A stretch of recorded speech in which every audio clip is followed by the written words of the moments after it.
নমস্কাৰ বন্ধুসকল, মই জ্যোতিষী নয়নজ্যোতি শৰ্মাই নৱগ্ৰহ জ্যোতিষালয়ৰ তৰফৰ পৰা আপোনালোক সকলোকে স্বাগতম জনাই আজি দৈনিক ৰাশিফল হিতান্তি আগবঢ়াব ওলাইছোঁ। আজি 1431 ভাস্কৰাব্দৰ আহাৰ মাহৰ 25 তাৰিখ আৰু 2024 খ্ৰীষ্টাব্দৰ আজি জুলাই মাহৰ 10 তাৰিখ। আজি সূৰ্যোদয় হৈছিল ৰাতিপুৱা 4:42 আৰু সূৰ্যাস্ত হ'ব আবেলি 6:14। আজি বাৰ হৈছে বুধবাৰ, তিথি হৈছে শুক্লা চতুৰ্দশী তিথি। আজি নৱজাতকৰ ৰাশি হ'ব সিংহ ৰাশি। আজি আপোনালোকৰ শুভ সংখ্যা হ'ব 7 আৰু 5, শুভ ৰং হ'ব বগা আৰু সেউজীয়া। ইয়াৰ উপৰি বন্ধুসকল, আজি ছোৱালীসকলৰ আদ্য ঋতু হ'লে যোগ হ'ব কান্তা যোগ। বন্ধুসকল, আমাৰ এই চেনেলটোৰ জৰিয়তে আপোনালোকৰ লগত দৈনিক ৰাশিফল আৰু বৈদিক জ্যোতিষশাস্ত্ৰ আৰু বাস্তুশাস্ত্ৰ সম্পৰ্কীয় বিভিন্ন আনুষংগিক বিষয়সমূহ আমি আলোচনা কৰি আহিছোঁ। যদি আজি আপুনি প্ৰথমবাৰৰ কাৰণে আমাৰ চেনেলটোলৈ আহিছে, তেতিয়াহ'লে পাৰিলে আমাৰ চেনেলটো ছাবস্ক্ৰাইব কৰিব বা আমাৰ ভিডিঅ'সমূহ সকলো পোৱাকৈ শ্বেয়াৰ কৰিব পাৰে। বন্ধুসকল, এতিয়া আহিছোঁ আজিৰ দিনটোৰ ৰাশিফল হিতান্তিৰ মাজলৈ। প্ৰথমে আহিছোঁ বন্ধুসকল মেষ ৰাশিৰ পৰা। মেষ ৰাশিৰ জাতক জাতিকাসকলৰ আজিৰ দিনটোত আপোনালোকৰ ব্যৱসায়িকভাৱে খুব লাভান্বিত হ'ব পাৰিব। আজি আপোনালোকে ভাল খবৰ লাভ কৰিব পাৰে। লগতে আজি ছাত্ৰ ছাত্ৰীসকলৰ সুনাম বৃদ্ধি হোৱাৰো যোগ দেখা যায়। এইবাৰ আহিছোঁ বন্ধুসকল বৃষ ৰাশিলৈ। বৃষ ৰাশিৰ জাতক জাতিকাসকলৰ আজিৰ দিনটোত আপোনালোকৰ কৰ্মক্ষেত্ৰত সামান্য পৰিৱৰ্তন আহিব পাৰে।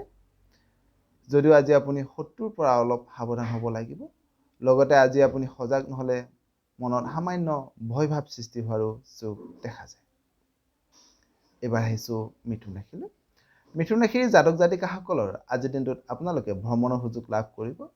মনত উৎসাহ বাঢ়িব। কৰ্মৰ প্ৰতি আজি আপোনালোকৰ আগ্ৰহ বৃদ্ধি হ'ব। লগতে আজি আপুনি ভাল খাদ্য গ্ৰহণ কৰিবৰ কাৰণে সুযোগ সুবিধা লাভ কৰাৰো যোগ দেখা যায়। এইবাৰ আহিছোঁ কৰ্কট ৰাশিলৈ।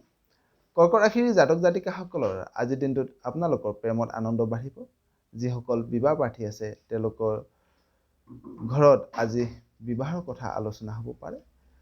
যদিও আজি আপুনি সজাগ নহ'লে দেহ মনত কিন্তু সামান্য ৰোগ বৃদ্ধি হোৱাৰ যোগ দেখা যায়, অৰ্থাৎ মানসিক অশান্তি হ'ব পাৰে বা শৰীৰত সামান্য ৰোগ বৃদ্ধি হ'ব পাৰে। এইবাৰ আহিছোঁ বন্ধুসকল সিংহ ৰাশিলৈ। সিংহ ৰাশিৰ জাতক জাতিকাসকলৰ আজিৰ দিনটোত আপোনালোকে ঘৰুৱা কৰ্মত সুখ শান্তি বাঢ়িব। আপোনাৰ কৰ্মৰ দ্বাৰা আজি আপোনালোকে আনৰ প্ৰিয় পাত্ৰ হ'বৰ কাৰণে সক্ষম হ'ব। যদিও আজি আপুনি সজাগ নহ'লে সৰু সুৰা কথাই আপোনাৰ মনত সামান্য অশান্তিৰ সৃষ্টি কৰাৰো যোগ দেখা যায়। এইবাৰ আহিছোঁ কন্যা ৰাশিলৈ। কন্যা ৰাশিৰ জাতক জাতিকাসকলৰ আজিৰ দিনটোত আপোনালোক কৰ্মক্ষেত্ৰত যশস্যা বাঢ়িব। হাতলৈ আজি আপোনালোকৰ ধন ধান আহিব। মনৰ চিন্তাধাৰা আজি আপোনালোকৰ উন্নত মানৰ হোৱা যোগ দেখা যায়। এইবাৰ আহিছোঁ তুলা ৰাশিলৈ। তুলা ৰাশিৰ জাতক জাতিকাসকলৰ আজিৰ দিনটোত আপোনালোকে বেচা কিনাৰ ক্ষেত্ৰত খুব সফলতা লাভ কৰিব পাৰিব। ব্যৱসায়িকভাৱে আজি আপোনালোকে খুব শুভ বুলি ক'ব পাৰি। প্ৰেমৰ ক্ষেত্ৰত আজি আপোনালোকৰ শুভ হ'ব। যদিও আজি আপুনি কিন্তু ঠগ প্ৰবঞ্চকৰ পৰা অলপ সাৱধান হৈ থকাটো খুবেই ভাল হ'ব। এইবাৰ আহিছোঁ বৃশ্চিক ৰাশিলৈ। বৃশ্চিক ৰাশিৰ জাতক জাতিকাসকলৰ আজিৰ দিনটোত আপোনালোকৰ কৰ্মক্ষেত্ৰত খুব কৃতকাৰ্যতা লাভ কৰিবৰ কাৰণে সক্ষম হ'ব। বিবাহিত ব্যক্তিসকলে আজি সন্তানৰ সুখ লাভ কৰিব। যদিও আজি আপুনি মনোমালিন্য হ'ব পৰা যিকোনো কৰ্মৰ পৰা আজি আপুনি নিজকে আঁতৰাই ৰখাটো খুবেই ভাল হ'ব। এইবাৰ আহিছোঁ ধনু ৰাশিলৈ। ধনু ৰাশিৰ জাতক জাতিকাসকলৰ আজিৰ দিনটোত আপোনালোকৰ মনৰ চিন্তাধাৰা খুব উন্নত হ'ব। মনত আজি আপোনালোকৰ গঠনমূলক চিন্তা চৰ্চা আহিব। কৰ্মৰ প্ৰতি আজি আপোনালোকে খুব উৎসাহ বাঢ়িব বা আগ্ৰহী হ'ব কৰ্মৰ প্ৰতি। যদিও আজি আপুনি মনৰ পৰা খং আৰু অভিমান ভাৱ পৰিত্যাগ নকৰিলে কিন্তু আজি আপোনালোকৰ সামান্য ক্ষতি হোৱাৰ সম্ভাৱনা দেখা যায়। এইবাৰ আহিছোঁ মকৰ ৰাশিলৈ। মকৰ ৰাশিৰ জাতক জাতিকাসকলৰ আজিৰ দিনটোত আপোনালোকৰ সৰু সৰু কথাই আপোনাৰ মনত সামান্য চিন্তা বৃদ্ধি কৰিব পাৰে। কৰ্মত আত্মীয় পৰিয়ালৰ পৰা সামান্য বিৰোধিতাৰ সন্মুখীন হ'ব পাৰে।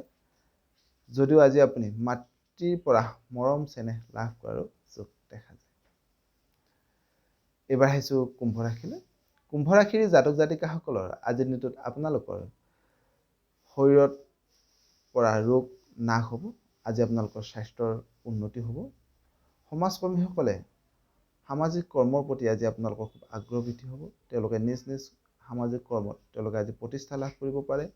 লগতে আজি ছাত্ৰ ছাত্ৰীসকলৰ সুনাম বৃদ্ধি হোৱাৰো যোগ দেখা যায়। একেবাৰে শেষত আহিছোঁ বন্ধুসকল মীন ৰাশিলৈ। মীন ৰাশিৰ জাতক জাতিকাসকলৰ আজিৰ দিনটোত আপোনালোকৰ আনন্দ মনে পাৰ হ'ব। আনৰ পৰা আজি আপোনালোকে মৰম চেনেহ লাভ কৰিব পাৰে। যদিও আজি আপুনি কৰ্মত সামান্য সকলো দিশতে কিন্তু অলপ সজাগ হৈ চলাটো কিন্তু আজি আপোনালোকৰ কাৰণে ভাল হ'ব। বন্ধুসকল আজিৰ দিনটো আপোনালোকৰ সকলোৰে শুভ হওক, মংগলময় হওক তাৰে কামনা কৰি আপোনালোকৰ মাজৰ পৰা বিদায় মাগিছোঁ। সৰ্বে ভৱন্তু সুখিনঃ, সৰ্বে সন্তু নিৰাময়া, সৰ্বে ভদ্ৰাণি পশ্যন্তু মা কশ্চিৎ দুঃখভাগ্ ভৱেৎ। ধন্যবাদ।